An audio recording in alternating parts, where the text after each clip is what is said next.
Mankind knew that they cannot change society, so instead of reflecting on themselves, they blamed Bridget. A mission for this channel is to understand social issues through video games. It's not the only mission, but it is one of them. In the Star Ocean video, I spoke about problems in AI, and in the Toontown video, I spoke about communism. And I used these videos to test the water. But now, I want to be bolder. What I've been thinking about, primarily, is how do I inform people who may not engage that much with social issues or activism, and how do I do that in a way that's kind and empathetic? In a world where content creators barrage their audiences with information, I want to take it a step beyond that. I want to identify and understand issues that I find in my communities and attempt to resolve them without being preachy. I also want to be famous. I'm a trans woman who grew up in the fighting game community since I was about 13. I started with BlazBlue and Skullgirls and stayed on the boat for about 10 years until the pandemic hit and made me play Final Fantasy XIV instead. I cannot say that my experience in the fighting game community helped me grow as a person or develop long-lasting friendships. In fact, I felt social exclusion and hostility. It is now that I feel equipped to talk about why, and I think I can root that down to anti-LGBTQ sentiment and transphobia. So I've been thinking a lot recently about how to make gamers care about social issues, and it's a lot harder than you'd think. A lot of gamers identify as apolitical or resist woke culture in their video games, and trying to mention anything to do with gender progressiveness seems to invoke this feeling of disgust. Fighting game communities are majority cis heterosexual men, but merely uttering this phrase seems to make people roll their eyes and banish me into feminazism without a chance to elaborate further. I invite you to think about what I'm going to tell you in this video in relation to the real world, and how a franchise's plot elements can bleed into community context to cause damage. And to do that, I'm going to talk about Guilty Gear's crossdresser with a yo-yo, Bridget.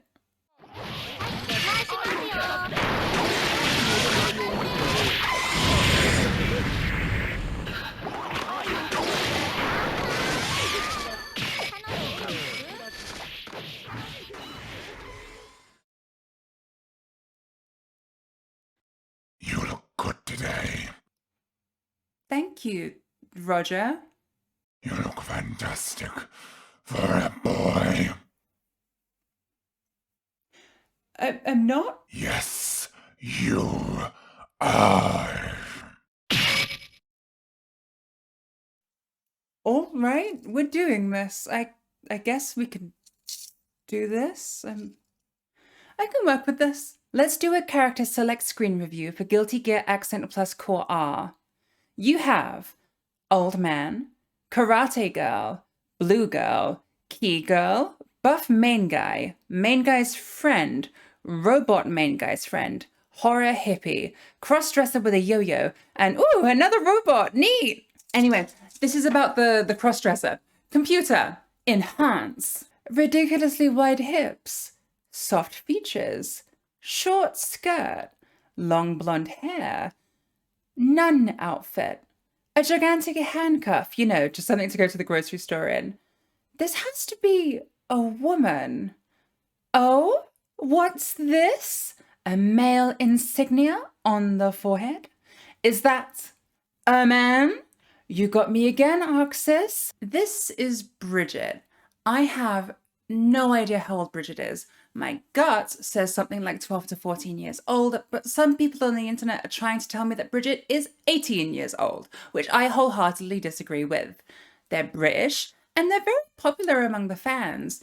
In Japan, in a survey in 2020, they were in the #1 spot. Bridget crushed the competition in Japan, but Baiken reigned supreme everywhere else. With Bridget being out of the series for a long while, it made sense that fans would love to see the crossdresser back for what is shaping up to be one of the prettiest anime fighting games on the market.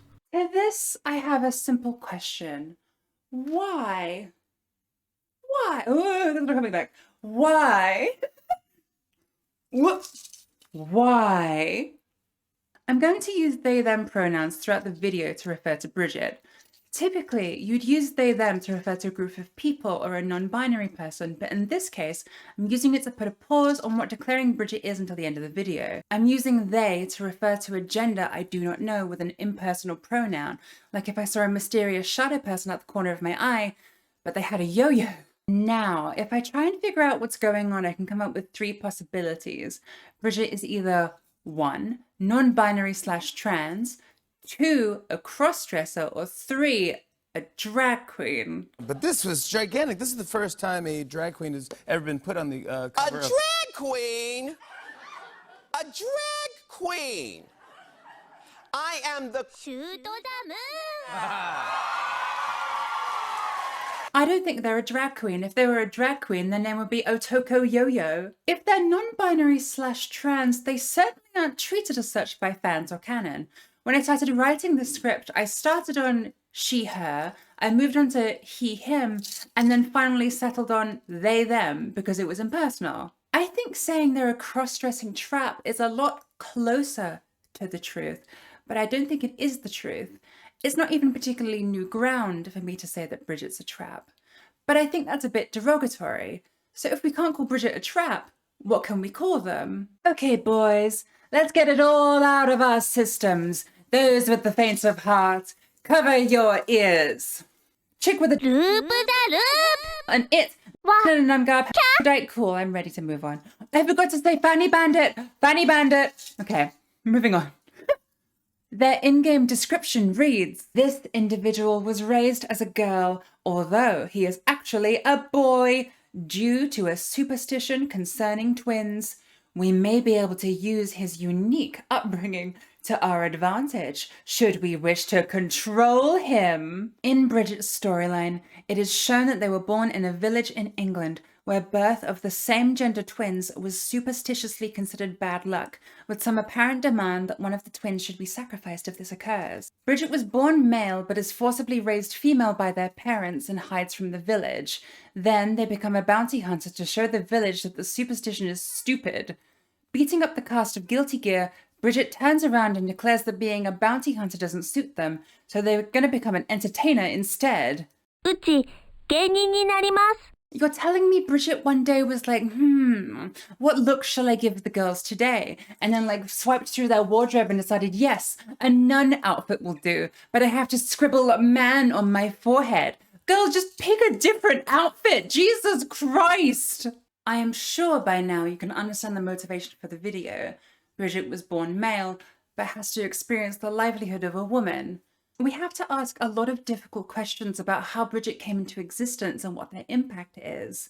And then I, Empress Tran of the Trans That Game, will reveal the truth, for I have leftist literature on one screen and Dustloop on the other. Duel 2.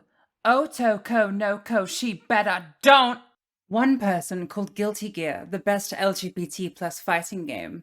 It's optimistic to think this way, and it's optimistic to try and get a reading that Bridget is a trans woman, but that's not what this game is saying. When we think about transness, what comes to mind is how to define the term to begin with. Trans is really an umbrella term. It indicates that what 99% of society deems as normal doesn't suit an individual, and that one's relationship with the body in reference to these binaries has been interrupted. In response, trans people make medical, social, political, and economic decisions that adjust how they are perceived in society. That isn't to say that all trans people do is move from one gender binary to another.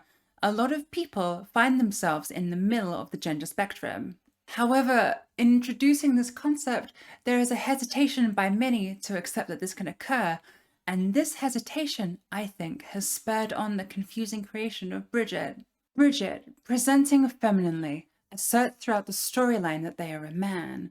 We are to understand that Bridget is just temporarily wearing women's clothing, and that eventually they'll rediscover their manliness. However, by creating this conflict between Bridget's female presentation and their individual demands, we are left with a lot more questions than answers. In reflecting on Guilty Gear's characters, designer Daisuke seemed to want to create out-of-the-box and creepy fighters. They're insane, they're over the top, and where one character is a sadistic, time-traveling flying witch thing, and another one is a bloody, bruised and bandaged homunculi with a talking key, Bridget is a relatively simple young person. However, they have not escaped that creepy ethos. They're designed to deceive you. I will be talking about Bridget's chromosomes because they're fictitious and they're not real. However, I do think the funniest thing this game has come up with is releasing Bridget in a game called Guilty Gear XX.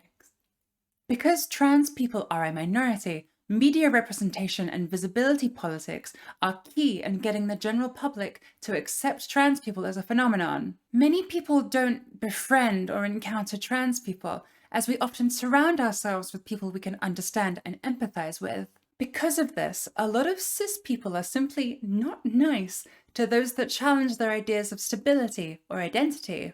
As they are one of few gender variant characters in a cast of binary characters, the onus falls on Bridget to say something as an individual. What has occurred then is that their youth and nonconformity makes them a target for mockery.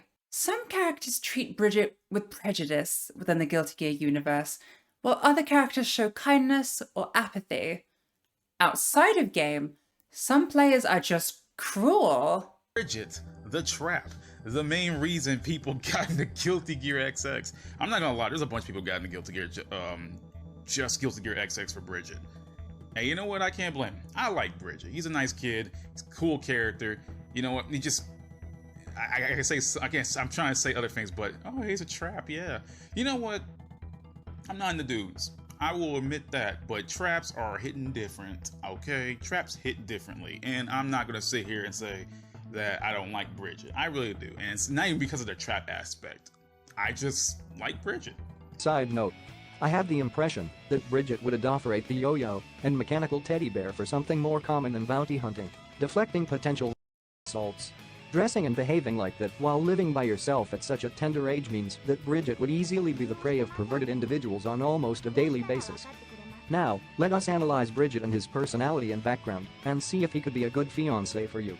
Wait, what did you say? Yes, Bridget, despite looking, dressing, behaving, sounding, and passing by as a young girl, it's a 100% biological male early teenager.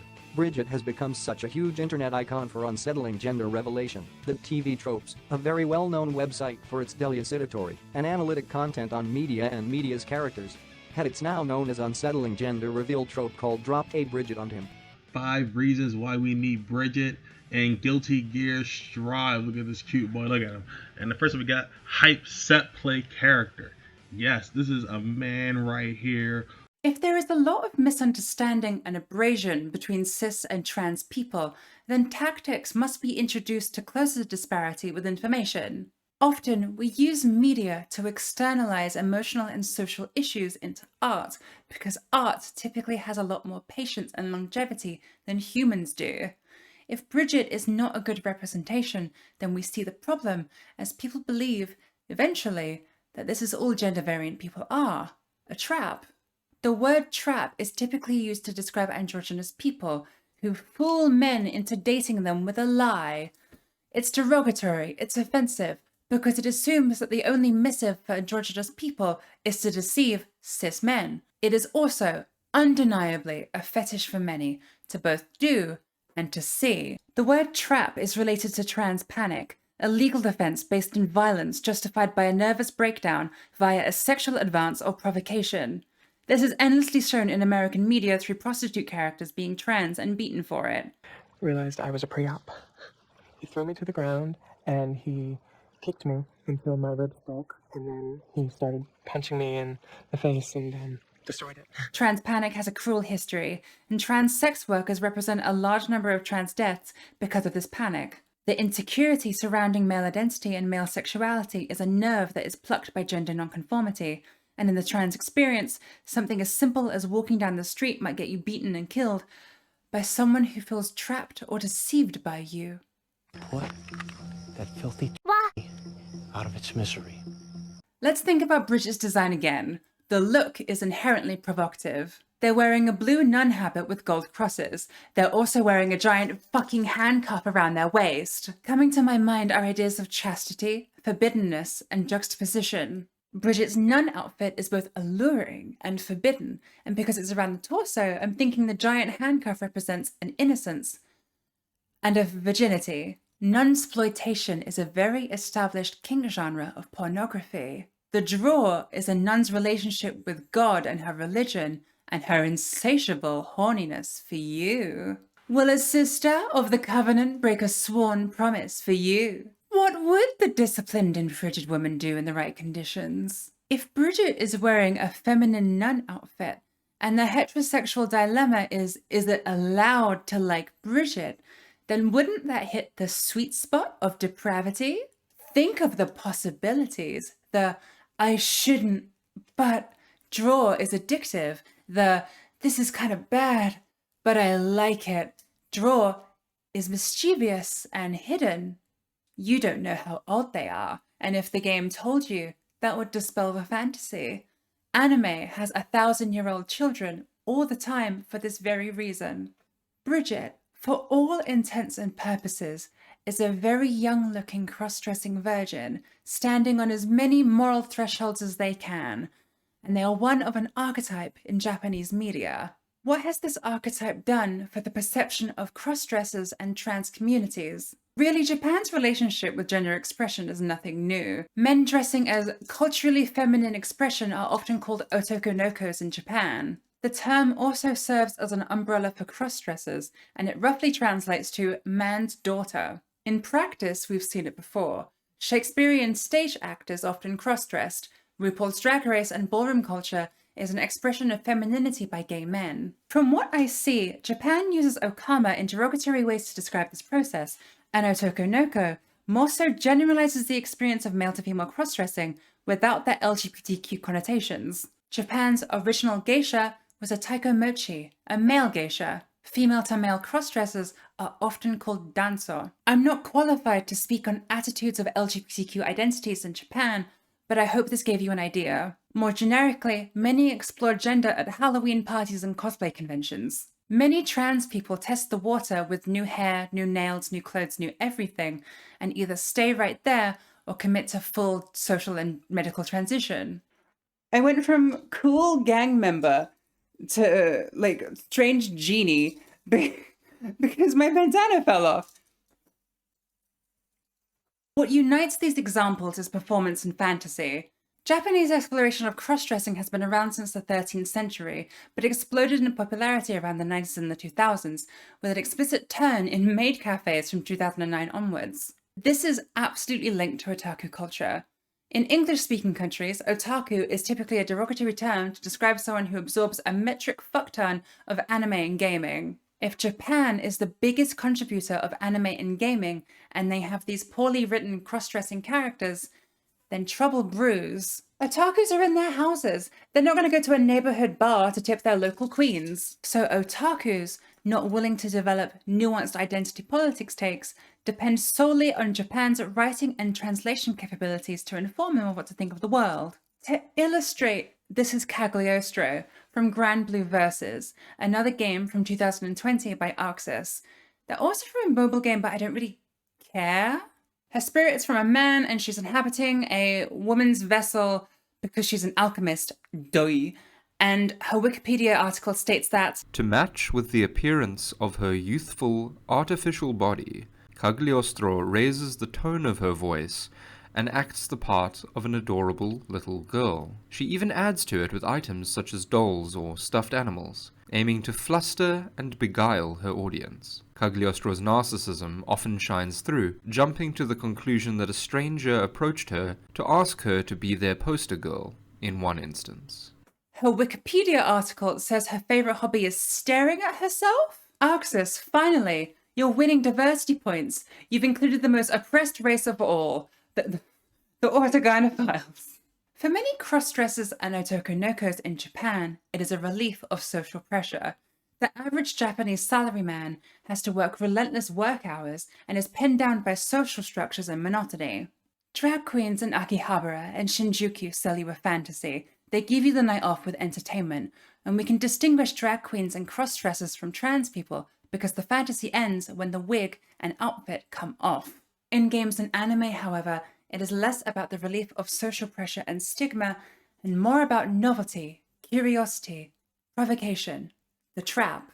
Trap characters are called this because of the sexual fantasy they give their mostly heterosexual fan base, and because, well, they're not usually well written enough to do any narrative purpose other than that. To recap, Bridget is forcibly made to present femininely by their village and superstition, despite asserting their masculinity. They get upset when they're referred to incorrectly. They're childish, yet sexy. They juxtapose ideas of chastity and provocation, and they're constantly belittled by in-game characters and players alike.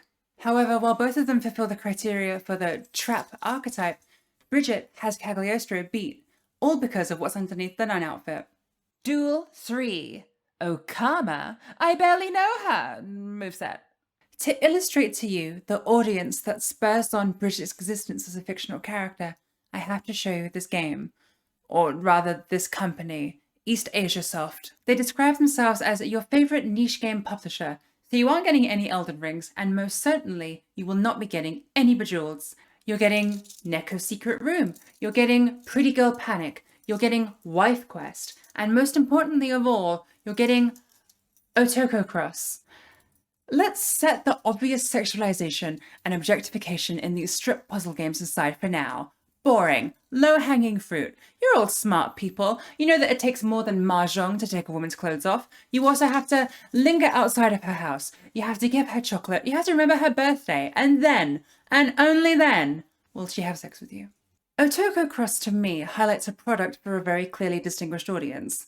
It was released just last month, and it's a puzzle strip game marketed towards deception and femboy bodies. You play the game correctly and the boy of your choosing takes his clothes off.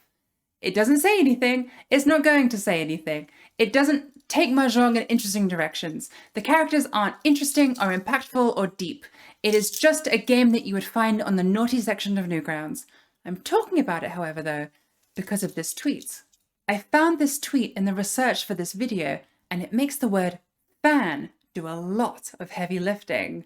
If you're asking, what does he mean by a fan of Otokonoko characters?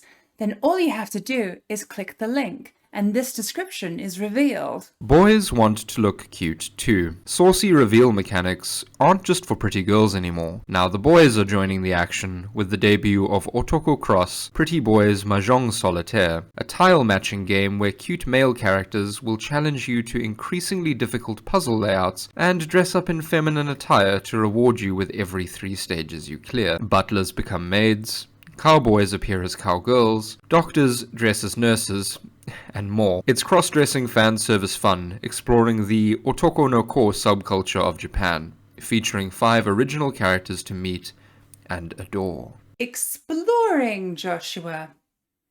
Alright, the best pieces of genderqueer analysis have always been embedded in horny mahjong games. Brava, let them eat their cake. You get a short bio about who each boy is, and I picked Haru.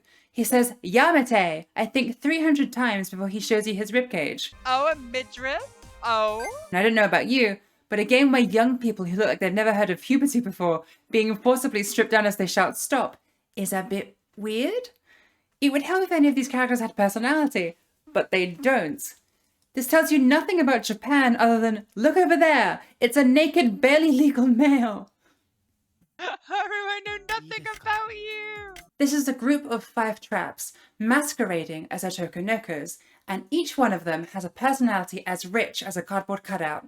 They look incredibly adolescent, but they're not quite like Bridget. One of Bridget's endings is with Johnny, another Guilty Gear character. Johnny is disgusted with himself when he finds Bridget's identity is not what he thought it was. There is an in-universe acknowledgement that this disparity exists between identity and presentation, and Johnny's first instinct on contact is to fuck the living daylights out of Bridget. Johnny then exhibits the classic transpanic response, feeling stigma and shame for being attracted to Bridget. It is absolutely demeaning. If this transpanic response exists in the fictional universe, is it really a gender exploration in the Guilty Gear landscape? Or maybe, it is society as known in 2002 lightning rodding its hatred of trans people onto a traumatized teenager. Don your feminist beret and lipstick, boys. I'm gonna say something a bit grand. Characters like Bridget, or the characters from Otokonoko, are purposely crafted for the male gaze. Their designs are inherently patriarchal, and they are a reflection of the subordination and objectification of women. There is a significant reflection of society shown by Johnny's treatment of Bridget, and neither game does anything to further our understanding of cross-dressers or the Otokonoko subculture. That is to say, Bridget's function is just to be mocked and to be made a fetish. Really, Bridget's design is just another snowflake in the avalanche of prejudice towards trans and gender non-conforming identities. Bridget deserved to explore their identity and gender without some force from a nondescript British village. Their narrative framing is only more ammunition that trans people are apparently predatory, traumatized, or as an entertainment spectacle. Never are they liberated or in control. Bridget exists to be stared at, mocked, made fun of. How many trans people have experienced that same thing? Really, what I'm arriving at is that Bridget is uncomfortable. Bridget's skirt is short, they flash their biker shorts at you whenever possible, and they encounter the deception trope a lot. What unites Otokonoko and Bridget is that clearly their youth and androgyny is the draw. What separates them is their motivation to present this way. Duel 4. Japanese cultural protection by Western audiences. I'm trying to go through all the colours in this colour wheel, but green just does not. You get green! When I got into multiplayer gaming, it's because I was young, bored, socially isolated, and I had nothing else to do. In doing so, I found people that liked the same things that I did. I found a Korean MMO, nailed it, that I really liked, played it for the better part of 6 years, and was formed by this group in many ways. I moved on to fighting games. I got obscenely into them. I joined Skype groups. I joined TeamSpeak calls. I joined Xfire groups. Years later, I have visited people that I otherwise would have never met. What massively enabled my connectivity was the rapid onset of the internet. I don't have to tell you that the internet went from obscure and confusing to a permanent fixture in our lives. Social media is big. There are businesses that are online exclusive. Fortnite would turn off if Bill Gates pulled out the power cord. We get it. Online communities mostly form by finding a niche, finding others that enjoy that niche, and forming lasting bonds and connections. You're not going to find that the random girl that works at the supermarket has any interest in Wave Shining in Super Smash Bros. Melee, or is she going to expect you to understand what under-eye baking is meant to do for anybody? If you aren't particularly outgoing, you might not have that many in-person friends and might turn to the online community you have formed as your primary pillar of support. A lot of the time, you connect with people that are just like you, also socially reclusive and a diversion from mainstream culture. It might even begin to feel like where you belong. When I was playing Skullgirls, what I found would give me clout was to be especially good at the game. What gave me social standing was to be better than those I saw on YouTube and at tournaments, to publish guides, to talk about frame data with the boys, to play a notoriously difficult character and be good at it, and to play against the best and beat them. All of this to gain social footing. The way I went from a 0 nobody drowning in pools to probably one of the best Carl Clovers in the UK was by process of losing constantly against people that I admired so that I could be better than them and soon be part of the gang. 500 times. If I want to be part of an internet subculture that rejects mainstream media and normalcy for, well, obscurity and nicheness, then I have to do everything I can to play by their rules. The coveted spot for a place in a Discord server is difficult to achieve if I reject the status quo or resist core beliefs of the space. If, as an outsider, I notice that something is a maladjusted boys' club, yet it is something I long to be a part of, I might compromise my beliefs and resolve to be a part of the big group, especially if I were young, insecure, and vulnerable. It is this assimilation process that I think plays a big part in the fetishization process of Japan by gamers. Japan produces and exports a lot of anime and a lot of gaming, and these exports are typically at the center of the black hole that draws these niche communities together. I completely and utterly empathize with being socially outcast, and if Japanese media affected my life in a positive way, I'd begin to think Western media was inferior to it. However, you must remember these games don't manifest out of nothing. They don't drop out of the sky, and they aren't excavated from underneath a decrepit ramen bar. They have a team of developers and producers behind these creative projects, and by process of this, real-life bias is implemented into them too. With fighting games especially, the idea is that you're meant to fight someone else and not just the AI, and Japan completely destroys America with its fighting game catalogue. Riddle me this, Street Fighter V or the My Little Pony fighting game? Case in point, don't criticize my waifu, she's the only one that understands me. What do you mean the Dakimakura body pillow is $500? I have one.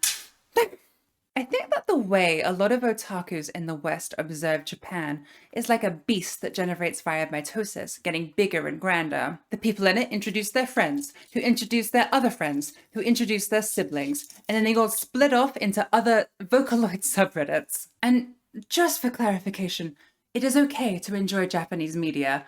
This is just about how a subculture's seclusion, as enabled by being hyper online, can cause political tension and misunderstanding. Listen, I love Madoka. My favorite movie is Perfect Blue. Tempura bento sets are my kryptonite. I still play Final Fantasy XIV regularly. Watashi wa fanshari ga mite kurite arigatou gozaimasu. Daisuki da yo.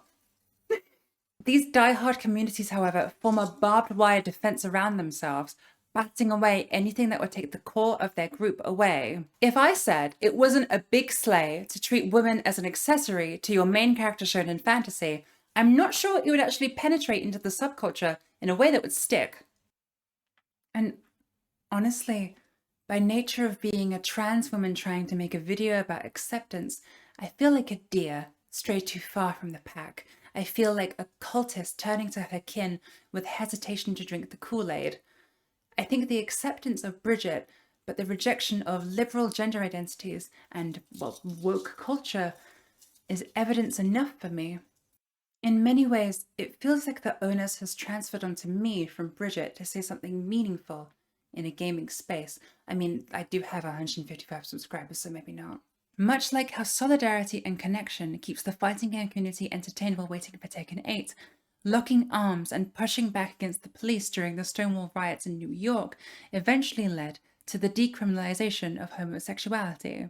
If you are LGBT and, well, a gamer, it becomes ridiculously hard to leave already established queer safe spaces to new gaming spaces to try and make a friend without being called an abomination down the microphone. To be a minority going against the gigantic gaming market in a bid for good representation is to petition support that what you're saying is justifiable, and if the complacent majority silences you, then the cycle of misrepresentation continues.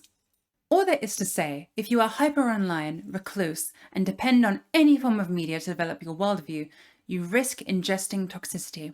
If concepts like transness or homosexuality, things that depend a lot on visibility, are represented by things you could fuck, things you have to work a bit harder to fuck, things that are socially unacceptable to fuck, rather than as personable, nuanced, well-written characters, then your worldview can become warped. If you, the viewer, mayhaps daydream of living in Harajuku, working for Bandai Namco, maybe you want a cute, docile Japanese wife, and you surround yourself with people who want the same thing, you need to evaluate, why do you want that?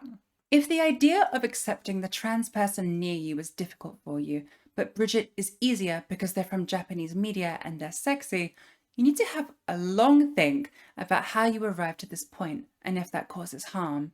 Because I think harm happens all the time. Final duel. Damage and harm. Well, as I mentioned in my introduction, many people don't actively develop a nuanced take on trans identities.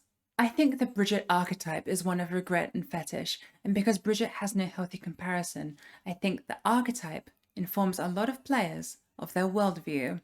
That is to say, I don't think the fighting game community is very nice to trans people.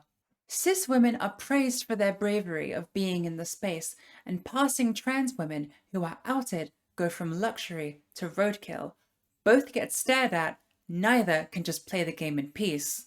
Growing up in the fighting game community space as a trans woman, I looked at Bridget and thought, this character breaks conventions of gender, but they're treated as weird, dangerous, predatory, never cool, interesting, powerful. I saw the remnants of Bridget's legacy everywhere, with Bridget being praised for fooling characters into thinking that they were a woman. As someone in fledgling stages of gender transition, I looked at this gender nonconformity and thought, This is something to be sexualized and mocked. I told myself, I want to be a woman, but I don't want to be like Bridget because I didn't want to draw aggro from people in these spaces. After all, I didn't want people to be frustrated with my existence, much in the same way that Guilty Gear characters are frustrated with Bridget, but that didn't stop me from being harassed. Listen, I love a jostle, a good old first to three. I love hearing the cry of a boy down the microphone, realizing he's been beaten by a girl. However, there comes a time when enough is enough. In the fighting game community, I've had men flat out saying they love me, men threatening to take their own lives if I didn't respond to their messages, men following me home, men I have never met before asking to sleep on my floor or share a bed with me so they can go to a tournament or event, men saying I ruined their perception of monogamy since I did not reciprocate affection for them, and men saying I deceived them, get angry with me, and then talk behind my back, effectively blacklisting me from events. And, you know, that's not even the most of it. This strokes the ego, sure, but it's also terrifying. Often, the people who organize these events are 18-year-olds with no event management experience. If you've kept your ear to the ground about Super Smash Bros., you can immediately detect a lot of darkness in the events that are run. The fighting game community is on the leaderboard for representing and hosting the worst of gaming. It's competitive and it's perverse. If you've played League of Legends or Counter-Strike, you know that a lot of these gamers have no ability to manage their toxicity or anger. People who play these games understand them to be a boys' club, and merely getting on voice comms with a group of young male players invites a lot of unwanted questions like, do you have a boyfriend? Are you a man in disguise? Do you actually play this game? You're just another pick-me girl trying to get attention, they say. Super Smash Bros., as I mentioned earlier, draws a lot of bad characters, and now the community has a reputation for sexual assault, pedophilia, and harassment, and that game is meant to be family friendly. For one Discord that I've been a part of that I enjoy, there are 5 that have made me uncomfortable on the basis of my gender.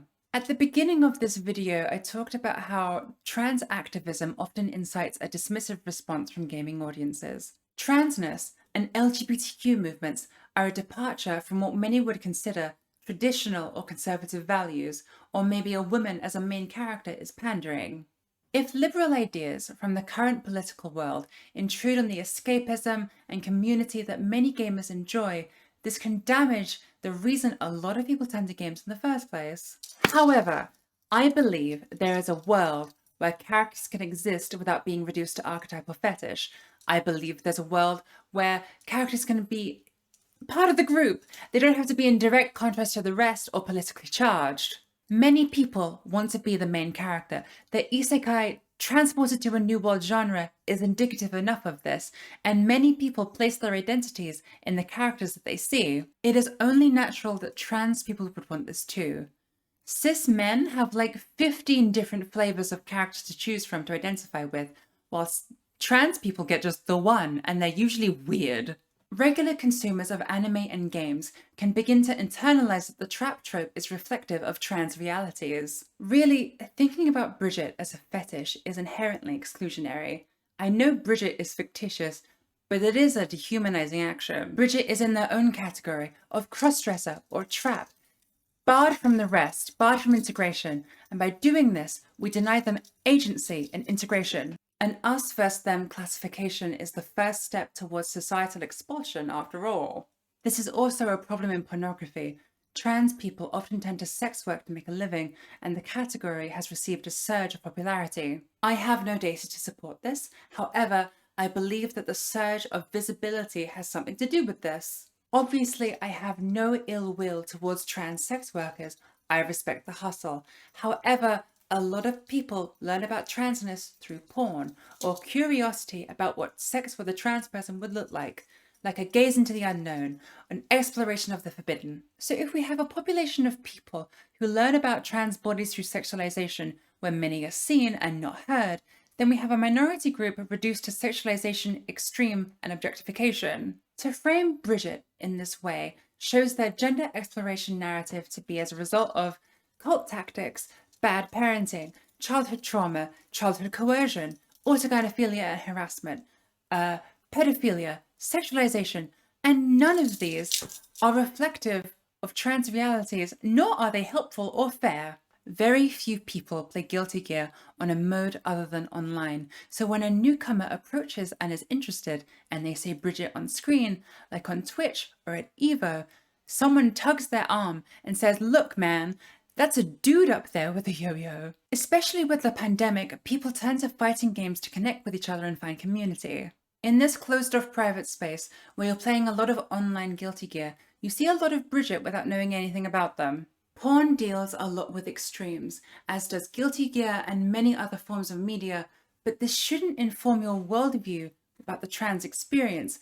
I mean, if you were a scientist and you had this big pool of data and all you did was make a snap judgment about the first 5 entries you saw, I don't think you'd be a scientist for long. It is up to us as fighting game players to identify these problematic traits and address them. Despite all this, I'm not asking you to start a gender-infused anarcho-Marxist revolution to bleed Arxis dry. Arxis have already shown some self-awareness by making Testament non-binary. If you can understand that there are people that get the short end of the stick and you are compelled to help them, if you can understand that behind all the jargon and radicalism, there are people, and if you can critically evaluate what you consume, I think that's enough. By letting harmful ideas and attitudes seep into communities, there is a risk that minority groups get excluded or isolated within the space, and isolation is a key ingredient in harm and damage. We can vote with our wallets, we can make our voices heard, and we can choose to learn and adapt. You can still play and enjoy fighting games and want the developers to do better. And yes, of course, you can play a catgirl if you want to. Because, well, if you're in the fighting game community, you know a trans girl. She's a software engineer, and she wants to play fighting games just as much as you do.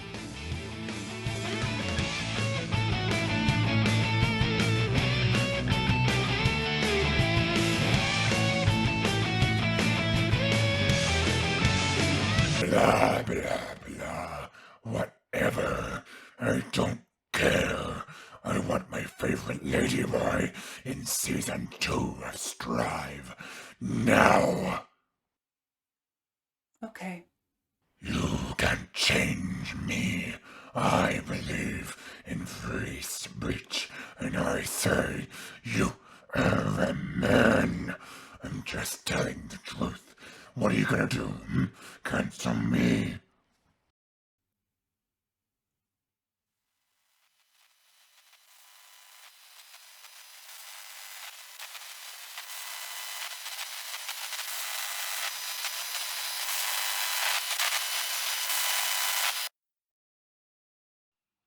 Well, I'm at a crossroads. Do I retaliate or do I accommodate? Do I strike back at those who oppress me and make my voice heard, or do I exercise total patience and love, or do I just fade into invisibility? What should I do for just one day of peace or catharsis? What can I do? Is it ridiculous to try? What do I do with people like Roger? Does any of this matter? I don't know, but I'm trying my best.